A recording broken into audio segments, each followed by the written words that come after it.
McMeany, ProfitGoPilot.com, and getting quality traffic can be hard, and it usually either takes months and months of solid grind and then hoping that other sites will link to your content, or it requires spending a small fortune on trying different ads and then hope that one of them works. So today I'm going to show you how to get targeted traffic for free and how to get authoritative backlinks that will improve your Google SEO efforts. So let me show you an example of what we're talking about today. So this is a link roundup post, and we can see that this blogger has just curated or compiled a list of links to other websites that are relevant to his blog. Now the thing is, in practically every industry out there, you have influencers and bloggers and marketers compiling these lists every week. What they do is they get the best links in their industry and they publish them on their website. So it makes sense for me and you to get our websites and our content included on these lists, right? And the great thing is, it's really easy to do. So all you're doing here is making a suggestion. You're contacting these influencers and you're suggesting that they include links to your content in their lists. And this is actually mutually beneficial because you're really helping the influencer. So you're going to save them time and you're making their life a bit easier by doing a portion of their job for them. So let's get cracking. I'll show you how to do it, because to do this properly, we need to keep track of our results. So this is a Google Sheet. It's just a spreadsheet that you can have. I'll put a link to this in the description so you can make a copy of this and then keep track of your results too. So the first column is the date. The second column is the website URL of the website that we're going to try and get links from. Then we have the domain authority of that website.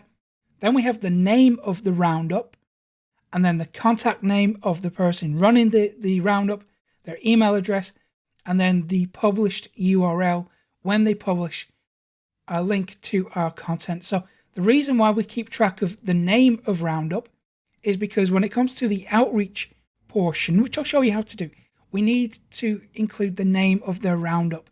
So we make it as personalized as possible.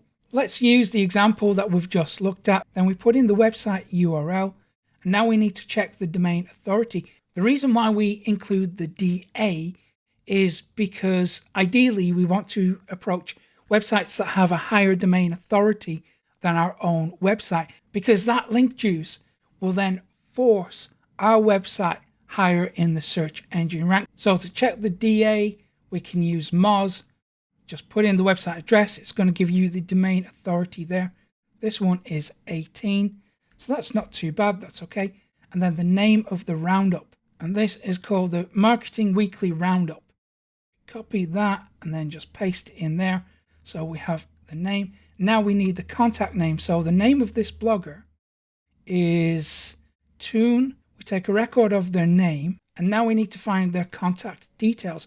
Now they have a contact form available. However, if we can get their email address, that's going to be better for us because we don't really know who's looking at the form details. So when we send that, that can go to anyone in their business, when really we want to make personal contact with the author of these articles.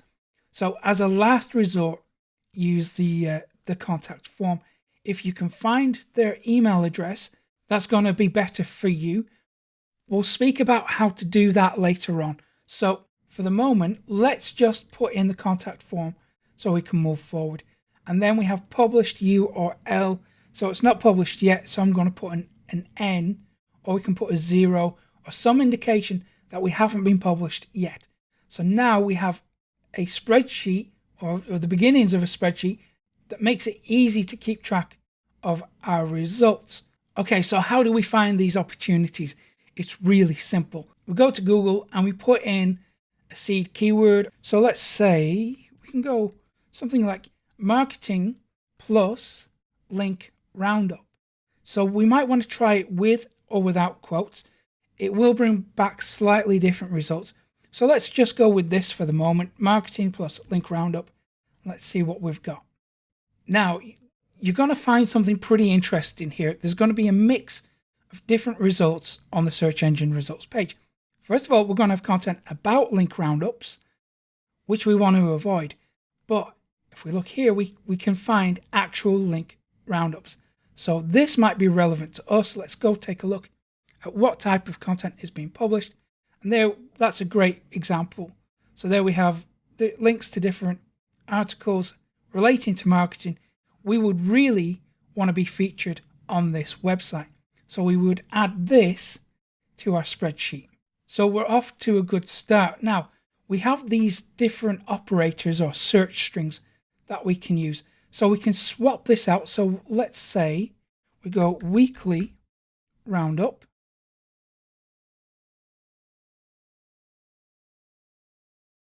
And now we've got a different set of results. One thing that I need to tell you about this strategy is that some of the results here might be from a few years ago. So that's no good for you. We need recent results. So to make sure that we get accurate results, click on Tools and then go to Anytime. And let's go with past month. So now we're only dealing with websites that have published recently. So we know that they're active. So let's say this one could be a good one to go with. So we've got lots of options here. There we can see that they are indeed linking out to other websites. So it makes sense to get featured here as well. So let me show you a few more search strings that we can use. We've also got keyword plus inurl roundup. Actually, for this one, you want to remove the quotes.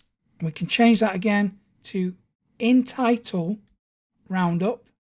We can also use best posts of the week or plus link up. That's another powerful one. Another strategy is to do days of the week. So we can go Monday, link roundup. Then we can go with or without the quotes again to get more results. So the great thing with the days of the week strategy is we can swap the days out. So we can go Tuesday, or we can go Wednesday, Thursday, Friday, Saturday, Sunday. So there we have, just using the keyword plus day link roundup. Now we've got 7 ways to find more opportunities. And again, we can swap all these out. So we can swap them in and out. So we can go, let's say Monday, best posts of the week, or we can go something like top posts of the day. So have a play around with this strategy, swap the different Boolean search terms, see what you can find. So you've got loads of opportunity here. Now, when it comes to creating the content, it needs to do 3 things. So first of all, it needs to be relevant. If it's not relevant, no one's going to publish it. Second of all, it needs to be timely. So it has to mean something today. And then finally, it has to be authoritative. So it has to be credible, it has to be truthful, it has to deliver enormous levels of value and genuinely help people. With those 3 things in mind, you should be able to create decent content. Okay, let me show you another way to find even more opportunities. If we go to Twitter, go to the Explore section, we can search for more link roundups. So let's say we go marketing plus link roundup. Then we want to go to latest. And here we're going to have even more opportunity to find link roundups. Now we need to focus on the outreach aspect of it, because once we have the opportunities available to us, we have to go out and speak to the influencers or the marketers. So let's say this one, Big Apple Media, it looks like a really good list to get featured on. So what we would do is look for some form of contact. So here we have Gene Armstrong. It looks like this is the guy that is curating this list. So we need to get in contact with Gene Armstrong. And thankfully, he makes it pretty easy because we have these social media icons here. So we can reach out to him on Facebook, Twitter, LinkedIn, Instagram. So if we were adamant that this is the website that we want to get featured on, we can plan in advance before we reach out to them. So what we can do is retweet this roundup, then tag the author on Twitter. So that puts you on their radar. It tells them that you're sharing their content. It warms them up a little bit. So now we have a way of contacting them. Again, you know what? If you can find their email address, that's the one to go with. Now, to find email addresses, I'm going to show you how to do that. So we can use a website called Hunter. We can put in a website address here, and hopefully it will be on their database. But if not, and if it's not on their actual website, then we will have to use social media. So once you have their contact details and you're ready to reach out to them, what do you say? What does the email actually say? Well, I'm going to give you a template to use. Check this out. So here we have a template that is proven to work. So here we have the subject. We have the contact name, the name of the person that you're reaching out to. Then we have the roundup name, and then we have contribution. So here we are telling them the reason why we're contacting them. We're making it personal. So they're going to see their name. They'll see that it's addressed to them. They'll see it's in reference to the roundup that they're running. And then we have contribution or suggestion. So it gives them a reason to open the email. It makes life easy for them. Remember, these influencers are spending hours every week going out, trolling the internet, looking for content to add. You're helping them with this process. They're going to be grateful to you for making a recommendation. Then we have the body. Here, we're personalizing it. We address them by name, and then we get straight to the point. We say something like, I'd like to suggest a piece of content for inclusion in your roundup. And then again, we name the roundup. So this tells them that we are familiar with them and their work. Now here we give them an explanation and a bit more detail. So we say it's so it could be a 2,000 word article about email marketing.